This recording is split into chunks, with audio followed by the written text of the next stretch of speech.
ہر قسم کے روحانی جسمانی مسائل اور وظائف کے لیے پیر اقبال قریشی چینل کو سبسکرائب کریں۔ محمد نعمان میرا نام ہے۔ میں یہ پوچھنا چاہتا ہوں کہ نظر بد جو ہے آپ صلی اللہ علیہ وسلم نے ہمیں بتایا ہے کہ مسلمان کو اس پر یقین ہے کہ نظر بد اختیار ہوتی ہے، لیکن جو لبرل لوگ ہیں وہ کہتے ہیں نظر بد کا کوئی وثوق ہی نہیں ہے، کچھ بھی نہیں ہے، نظر بد ہے ہی نہیں، یہ ویسی ایک بات بنی ہوئی ہے۔ تو اس کے متعلق ذرا فرما دیں۔ دیکھیں یہ سوال، یہ جو ہمارے بھائی نے سوال پوچھا ہے کہ نظر بد کا ثبوت کہاں سے ہے۔ لبرل لوگ کہتے ہیں کہ نظر بد ہوتی ہی نہیں، اور قرآن و سنت کہتا ہے نظر بد ہوتی ہے۔ اب یہ سوال، یہی بات جو ہے ہمارے حضرت مولانا قاسم نانوتوی رحمۃ اللہ علیہ بانی دارالعلوم دیوبند جو ہیں ان سے کہا گیا، حضرت یہ نظر کیا ہوتی ہے؟ ایسے ہی باتیں ہیں خالی علماء کی۔ تو آپ نے فرمایا اچھا ٹھیک ہے۔ تو اب جو ہے آپ نے جب دیکھا، اس کو سمجھانے کے لیے پورا واقعہ ہے، اس کا لب لباب یہ ہے، آپ نے فرمایا کہ جب کوئی غصے سے دیکھتا ہے تو اس کا اثر ہوتا ہے یہ نہیں، وہ بندے پہ، اندر بندے کی باطنی کیفیت پہ، اور جب کوئی پیار سے دیکھتا ہے تو اس کا بھی اثر باطنی طاقت پہ ہوتا ہے، یعنی قوت انسان کی۔ آپ دیکھیے جج، ڈی سی، تھانے دار، وزیر غصے میں آپ کی طرف دیکھیں یا پیار سے دیکھیں تو ان دونوں کا اثر ہوتا ہے نہیں ہوتا؟ تو آپ مجھے بتائیں جب ان نظروں کا اثر ہوتا ہے تو نظر بد کا کیوں نہیں ہوتا؟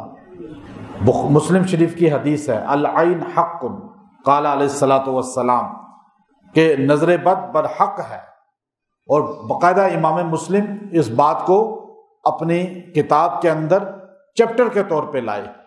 اور پھر آپ نے نبی علیہ السلام کا وہ واقعہ بیان فرمایا کہ ایک صحابی غسل لے کر باہر نکلا تو اس کا جسم خوبصورت تھا، سفید تھا، تو یوں نظر آ رہے تھے جو سطر سے ہٹ کر جگہ ہیں تو وہ نکلتے ہی چونکہ نظر آ رہی تھی تو ایک صحابی نے کہا واہ واہ کیا خوبصورت ہے، تو وہ صحابی وہیں پہ تڑپنا شروع ہو گیا گر کے۔ ہمارے نبی نے فرمایا تو نے اپنے بھائی کو مار دیا، تو نے ما شاء اللہ کیوں نہیں کہا؟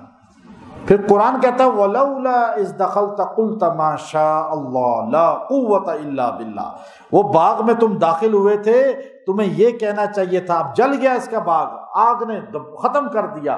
قرآن سے بھی نظر بد، یا بنی لا تدخلوا من باب واحد وادخلوه من ابواب متفرقہ۔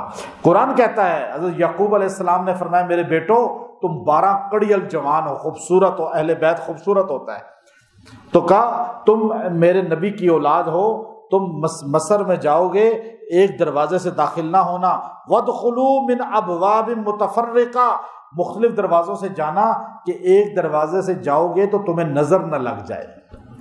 قرآن بتاتا ہے نا، اس آیت کا پوری تفسیر پڑھیں، اور وہ اب نظر برحق ہے۔ ہمارے نبی علیہ السلام نے فرمایا میری امت کا آخری طبقہ بکثرت نظر بد کی وجہ سے قبروں میں اترے گا۔ آج سوشل میڈیا نے وہ چیز ثابت کر دی ہے، تصویریں لگاتے ہیں، ویڈیو لگاتے ہیں، ہر بندے کا پکڑا ہوتا ہے۔ نظر بد جب تک ختم نہ کریں، یہ جو میڈیا سٹار بنے ہوئے ہیں نا، یہ خودکشیاں کیوں کر لیتے ہیں، یہ کیوں پریشان رہتے ہیں؟ آپ ان کے زندگی میں سکون نہیں دیکھتے۔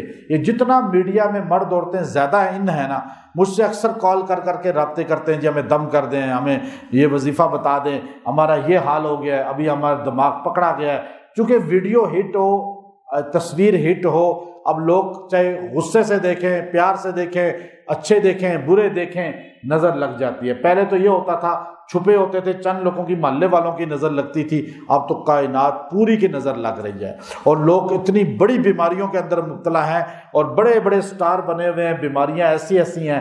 تو نظر بد سے بچنے کے لیے سب سے بہترین چیز یہ ہے، سورہ نون والقلم کی آخری 2 آیتیں 7 بار پانی پہ دم کر کے پیا کریں، انشاءاللہ نظر بد سے اللہ بچا لے گا۔ باقی لبرل کیا کہتے ہیں؟ لبرل تو بہت کچھ کہتے ہیں، ہم نے قرآن و سنت کو فالو کرنا ہے۔ وآخر دعوانا الحمدللہ رب العالمین۔